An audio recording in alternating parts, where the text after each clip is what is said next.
Would you like to use this tent for the three of us? It's getting late, and I'll sleep in the car. I said that naturally. The woman smiled, a little confused but relieved. Why, yes.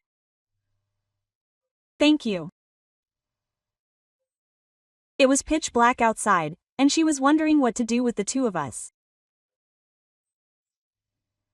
It really helped. How did this happen? My name is Aki Shota, 35 years old. I currently work as a bread maker at a small shop. When I was a child, my mother, who worked full-time, would often buy me bread. I loved the soft, fluffy, and gentle taste. After graduating from high school, I chose to train at a bakery instead of going to college because I wanted to recreate that taste with my own hands. It's early in the morning and takes a lot of energy, but there's nothing I love more than the moment when I'm enveloped in the aroma of freshly baked bread.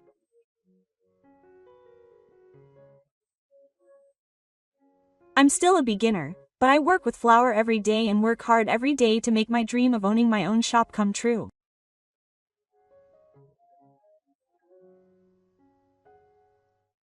I have a girlfriend who I've been dating for almost 2 years.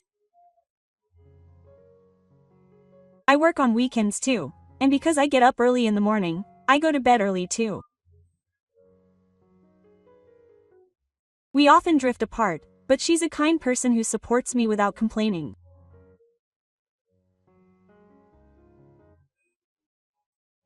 My only hobby is camping, and even though she says she's not interested, she always happily goes along with it.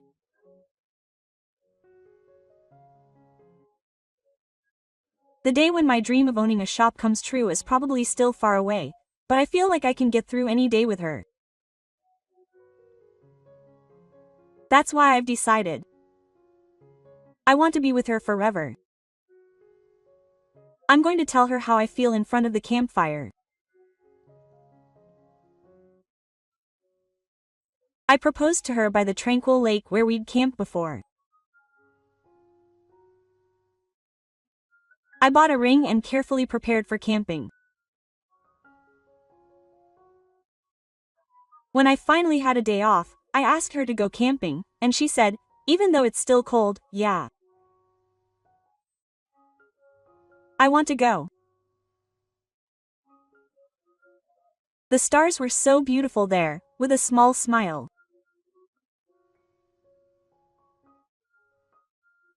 But a phone call from her the night before shattered my hopes.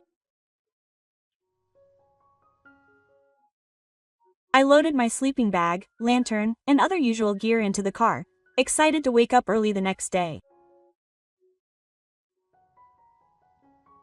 I practiced the words to propose to her over and over in my mind. At that moment, my smartphone vibrated. Her name was displayed on the screen. Hello. I'm sorry, Shita. I can't go camping tomorrow.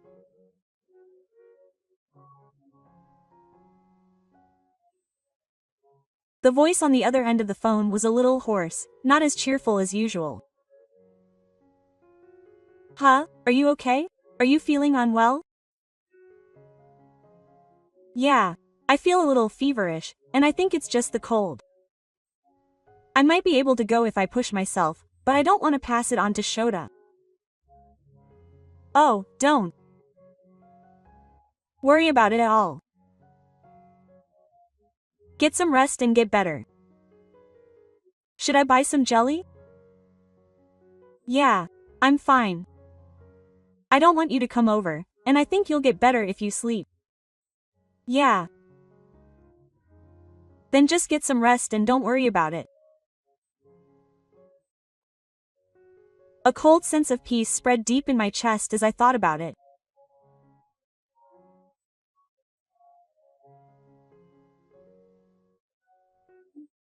but I had already made all the preparations, and I couldn't think of anything else to do on this suddenly open day off.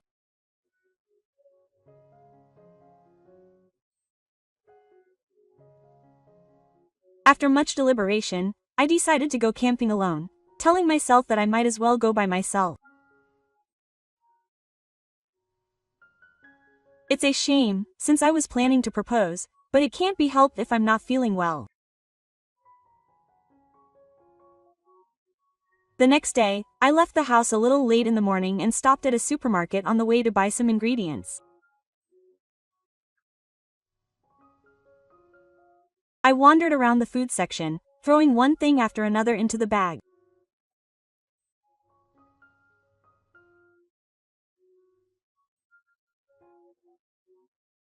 Since I was alone, a little meat and vegetables should have been enough, but before I knew it, I had bought a thick steak, cheese, and even fruit, as if I was going to come with someone.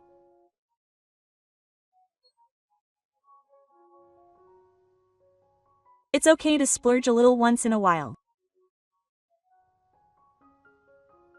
I kept repeating this excuse to myself as I headed to the cash register.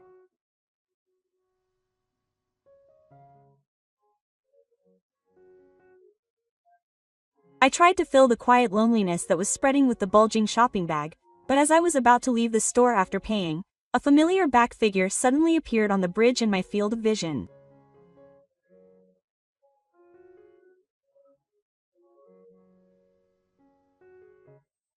I stopped in my tracks. It was her. And next to her was a stranger. The two of them laughed as they leaned their faces together, and naturally held hands. The moment I thought it couldn't be true, my eyes met hers. Her face turned pale in an instant.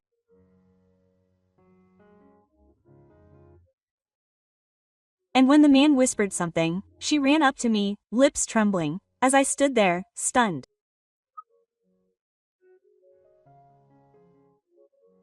And I'm sorry. I lied. I had been thinking about when to tell her, but Shota no longer had the confidence to face her.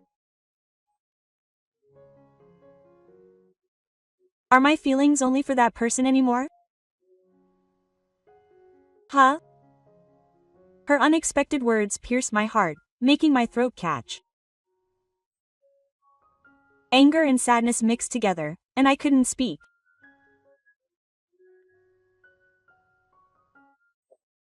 I felt something crumbling deep inside me, and I just clutched the heavy shopping bag with trembling hands.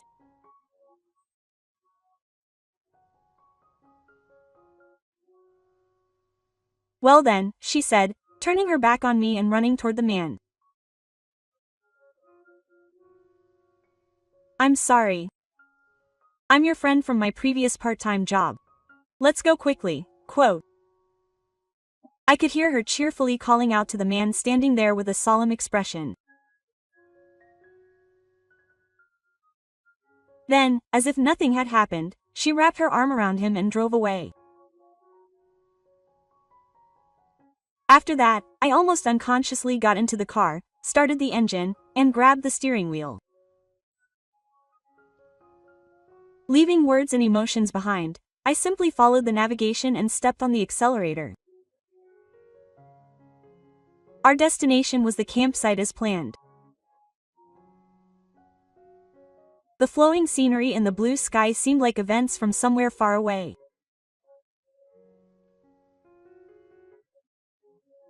With my consciousness hazy, I just drove quietly.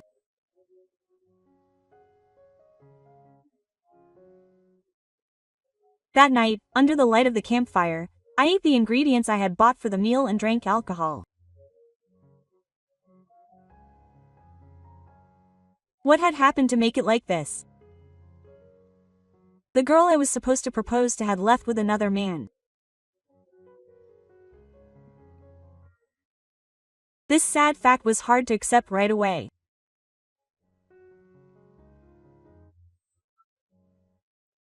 My heart was filled with unease, but I was trying to somehow savor the food in front of me. At that moment, I heard a small voice from behind me. It looks delicious. I turned around and saw two girls staring at me shyly. They looked to be in the lower grades of elementary school. They were wearing sweatshirts with the cuffs torn and were slumping over as if they were cold. The other girl tilted her head and stared at the campfire with curious eyes.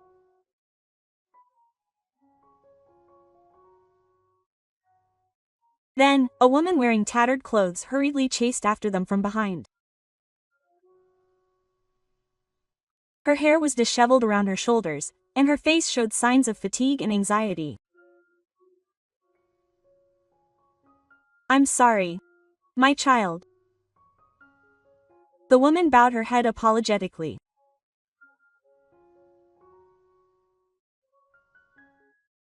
At that moment, the sound of her stomach growling echoed through the quiet forest, and the woman looked down shyly.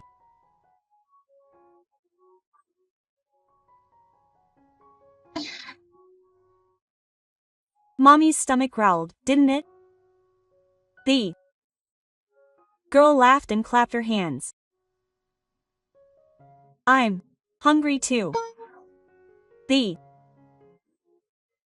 other child was holding her stomach in the same way as the other child.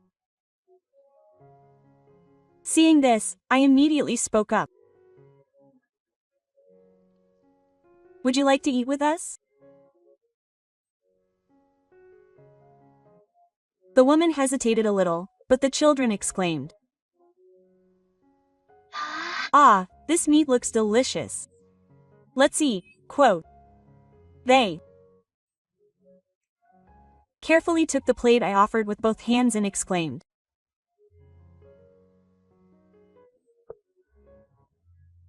seeing the girls happily eating the meat, the woman who seemed to be the mother breathed a sigh of relief and began to speak.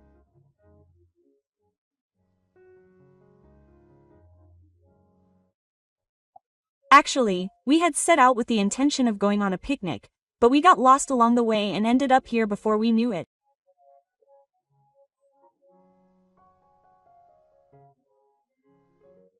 It seems that the people, especially the children, were hungry, and the delicious smell of grilled meat had drawn them here."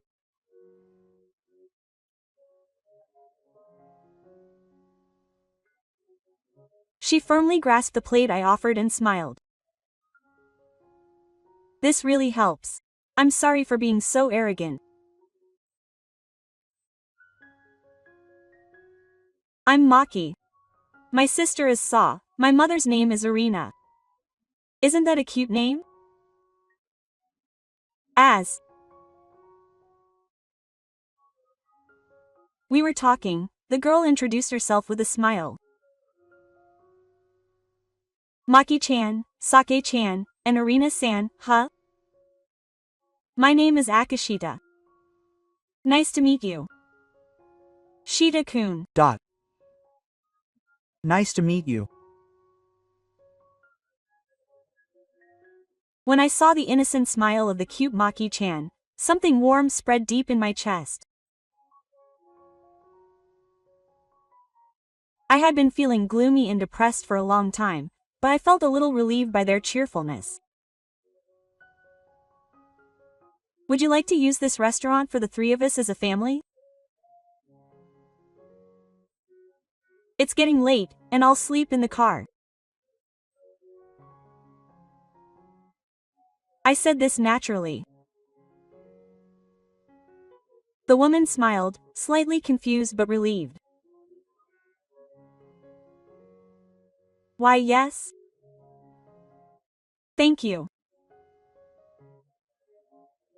It's pitch black outside, and she was wondering what to do with the two of us.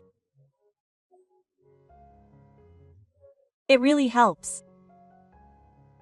Don't worry about it. We're all in this together when we're in trouble."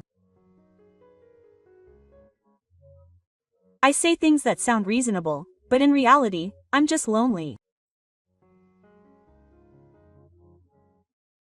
And so we continued eating by the campfire, surrounded by the atmosphere of the campsite. Maki-chan, Sake-chan, and Arina-san all ate the meat I had grilled with great relish.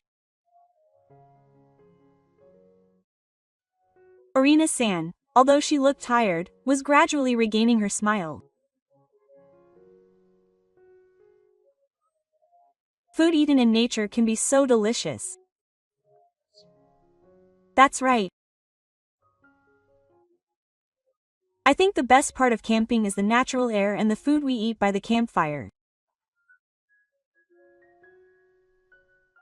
Arina looked at me with a smile as I spoke with a smug look on my face. Then she looked off into the distance for a moment and said quietly, "I wish these peaceful, happy times could last forever." I'm sure she's carrying sadness and fatigue in her heart.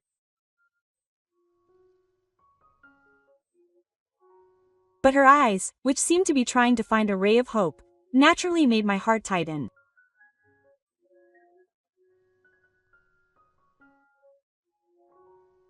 In fact, I had been feeling really down after being rejected by the girlfriend I was planning to propose to.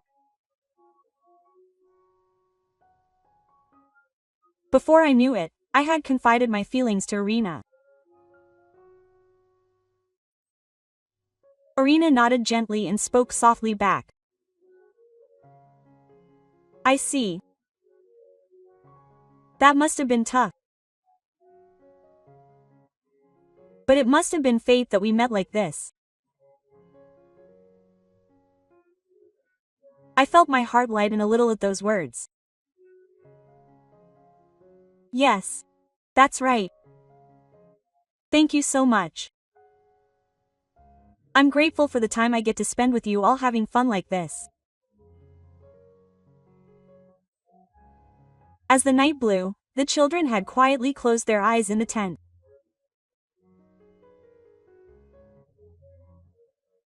Maki's soft breathing echoed gently, and Sake was also sleeping soundly, her shoulders pressed together.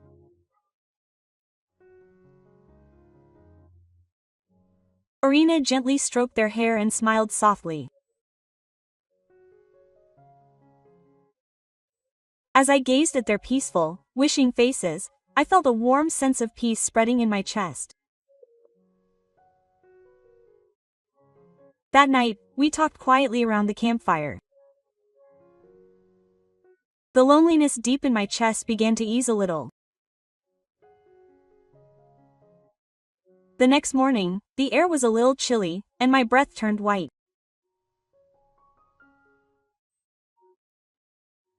In the silent forest, I was grilling bread and sausages on a griddle over the campfire when I heard a rustling sound and the tent behind me moved.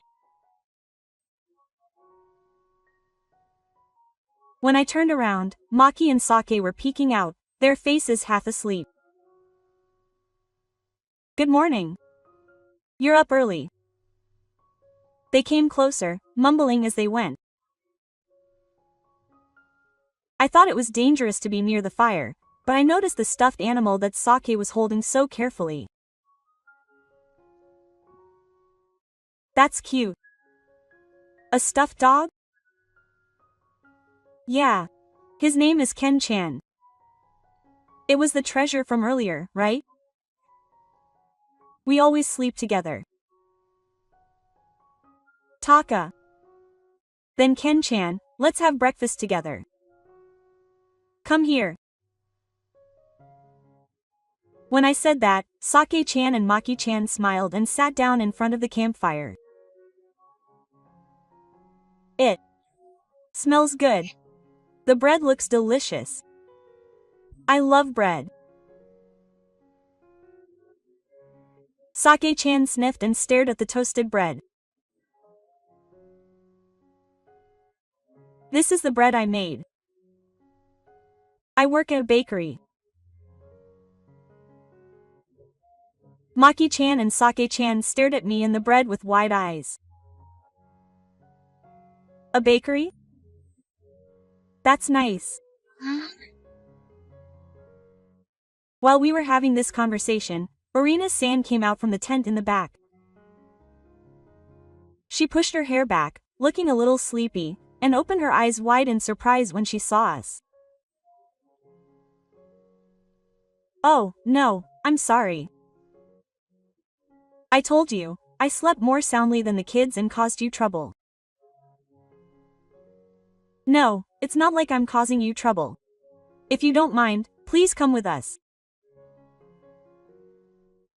The four of us sat side by side on Maruta's bench and had breakfast.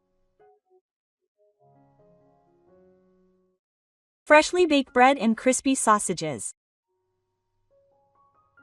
The laughter of children echoed loudly in the quiet forest morning.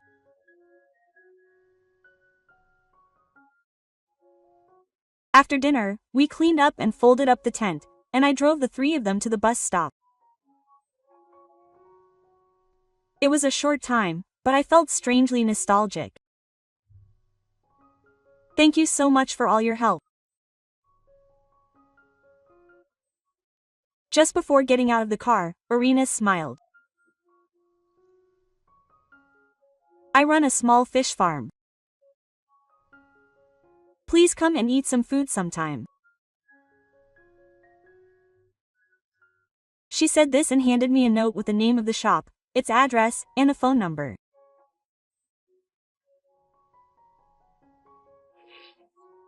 "Oh, thank you, Fish Farm. Then I'll give you my number too." I took my business card out of my wallet and handed it to him. "Bye, Shita. The bread was delicious. See you later." The two of them waved with innocent smiles. I felt a warm feeling deep in my chest. I'd like to go home and visit Ina's food farm sometime soon.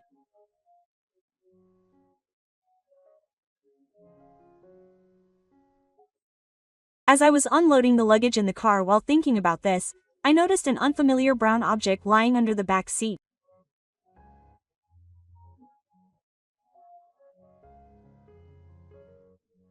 "Oh, is this Ken-chan?" It was Ken-chan, the stuffed dog that Sake-chan had said was her treasure. I gently picked up Ken-chan. He was soft and had some fur standing up in places, and I could tell that he had been hugged a lot by someone. Sake-chan must be crying right now. I took my smartphone out of my pocket and called the number Irina had given me.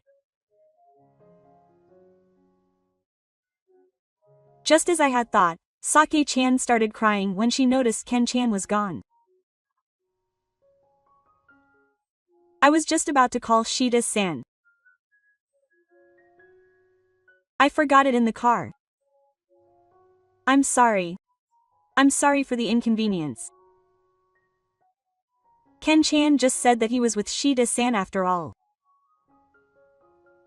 I could hear Maki-chan and Sake-chan being finished on the other end of the phone. Irina-san offered to go get them, but I laughed and shook my head. "It's okay. I have the day off, so I'll go and deliver them. But I'm sorry to bother you," and Irina-san said hesitantly, but I continued as if to cut her off. "I was thinking of stopping by your fish farm over there too." "Really? Thank you. I'll take you up on your offer and wait. We'll prepare some punch, so come if you're hungry."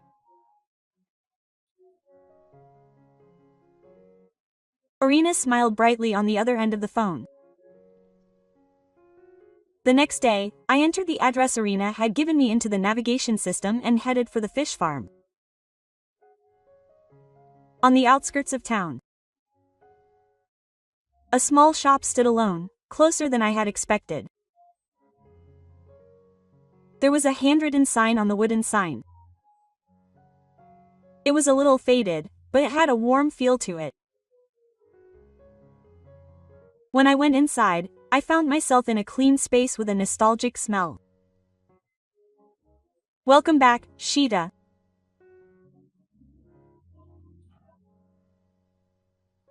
Sake-chan. And Maki-chan came running out cheerfully. Hello. Yes, Ken-chan, you're back safely. When I handed them the stuffed animal, Sake-chan's eyes lit up. Welcome back, Ken-chan. Thank you, Shida-kun. The two of them bowed deeply together. They looked so cute that I couldn't help but laugh. Oh, this is a souvenir. I took out the bread I had baked in the shop for Rina-san and the others that morning and handed it to them. Wow, it smells good. Let's eat. The two of them quickly took out the rolls and tossed them in the air. Coke, that's rude. But it looks delicious. I love it, it's so good. Their honest words touched my heart. I never thought there would be children who were so genuinely happy. It's hard to believe that eating alone is the only way to live. Sitting down at the seat I was shown to, I watched the two of them smile and stare at the bread. It was a warm and gentle time. After a while, here's today's limited lunch set. Saying this, Irina gently placed a colorful plate on the table. Hamburger steak, gratin, croquettes, and fluffy omelette rice were beautifully arranged.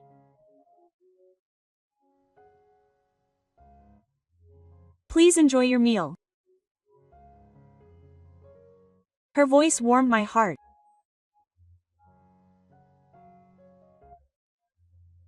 I felt my heart fill with each bite as I watched the children's smiles. It's delicious. It has a gentle taste and a nostalgic feel to it. It's a taste that really touches my heart. Irina smiled at me as I expressed my feelings, which were difficult to express. It's a taste I learned from my father. Irina's voice was filled with nostalgic memories and affection. This shop was originally started by Irina's father. Wow, so she inherited a precious shop. After a while, the children began to play happily in the corner of the shop. Irina sat down at the table opposite me and began to speak quietly. The truth is, I got divorced 2 years ago.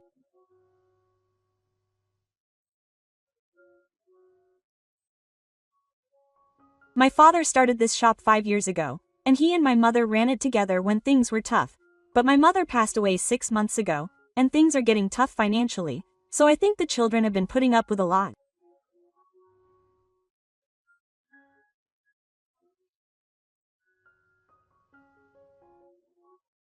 Although he speaks calmly, there were times when he was poor and had a hard time.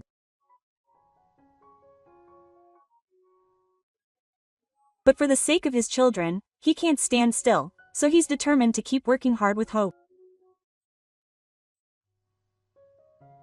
There was something strong and beautiful about that. I couldn't help but speak up. So that's what happened. I want to have my own shop someday too.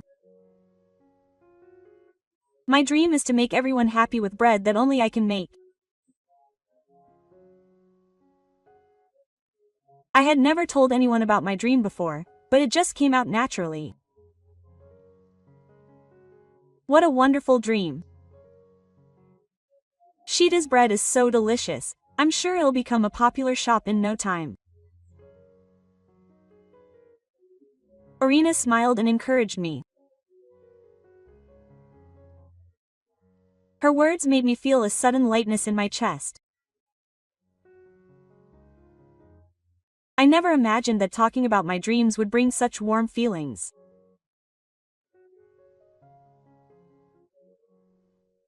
Maki-chan and Sake-chan smiled and said, "Come again." And with Irina's smiling face, I arrived at the tree. The pain of my heartbreak that had remained in my chest slowly melted away, and instead, the smiles of Irina and her children gently filled the gap in my heart.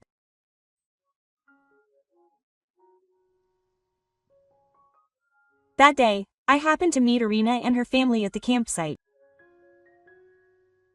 They went to the fish farm to return something that had been left behind in the car, and I was once again met with a kind smile and delicious Western food.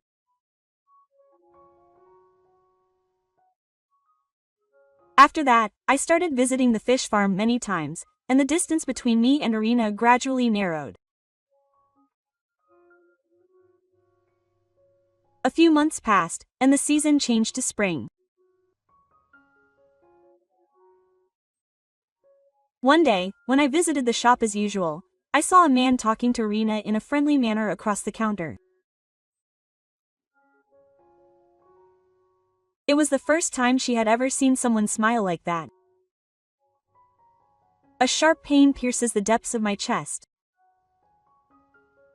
What is this feeling?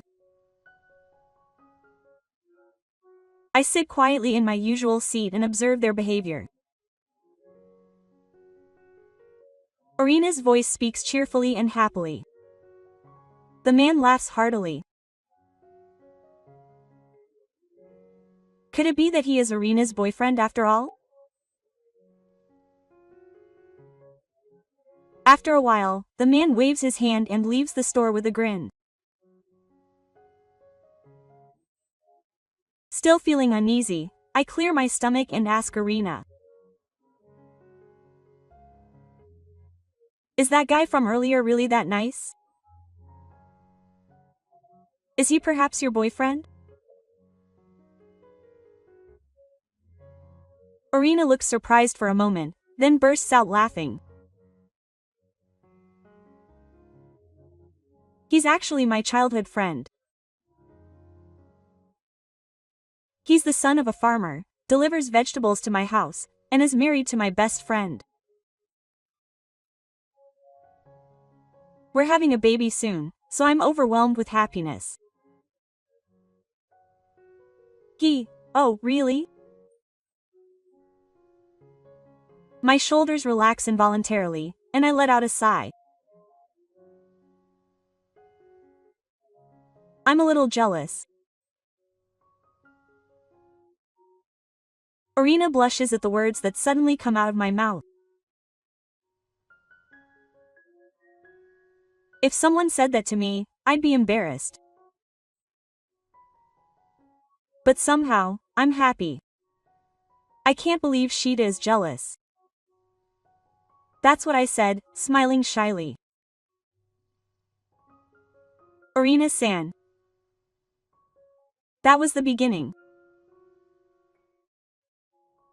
We naturally held hands and communicated our feelings.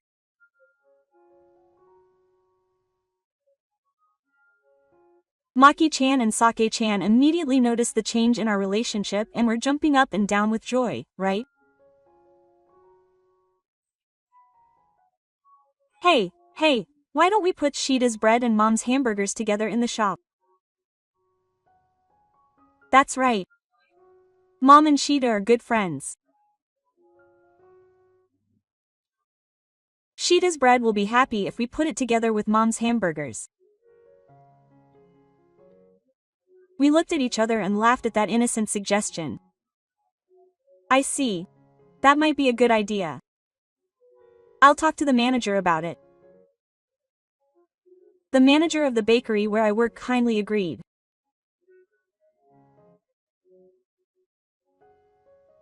The bakery where I work values old-fashioned, careful handmade methods.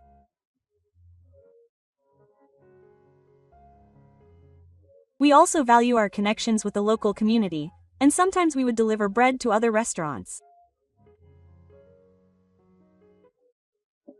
In this case, delivering our own bread to a farmer who has built a trusting relationship with us is actually a welcome development. It'll be good advertising and fun too. The manager said that and gave me a push. She left everything to me. From then on, I would consult with Irina about the menu, and we would come up with creative ways to serve things like focaccia that would go well with gratin and tea.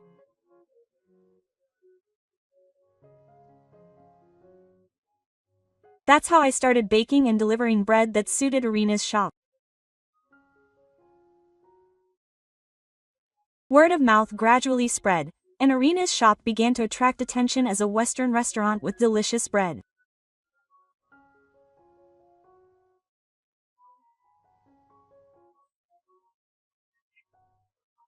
More and more customers came to my bakery to buy bread because they had eaten it at Irina's shop and it was so delicious, and the manager, Hasida, started joking that I should go independent.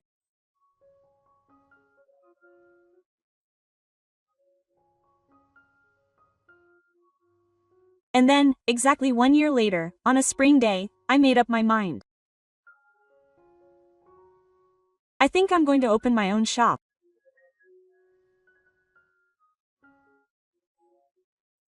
Here, next to Irina's shop, Irina looked surprised, and I added one more thing.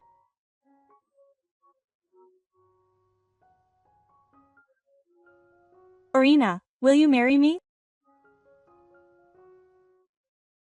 Irina nodded over and over again, her tears in her eyes.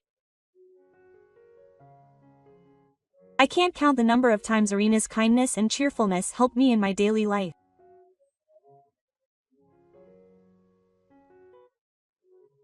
From now on, I wanted to be able to support Irina in some way.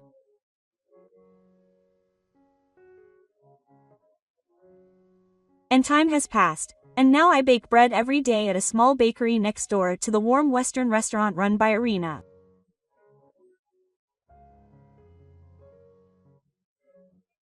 Both are small shops, but they are precious to us, packed with our dreams. Now a married couple, we stand in the kitchen from morning to night with our lovely daughters, Maki and Sake. Maki, what kind of bread do you want for breakfast today? Cheese bread. I'll have curry bread. There's nothing happier than starting the day like this, laughing together. Both the farm and the bakery still have a long way to go. But as a family, we can overcome anything, surrounded by a warm dining table and kind smiles. That's how I felt. Maki, Sa, and Irina. I want to continue to cherish the unchanging happiness with this irreplaceable family. Thank you for watching until the end. If you like, please subscribe to the channel.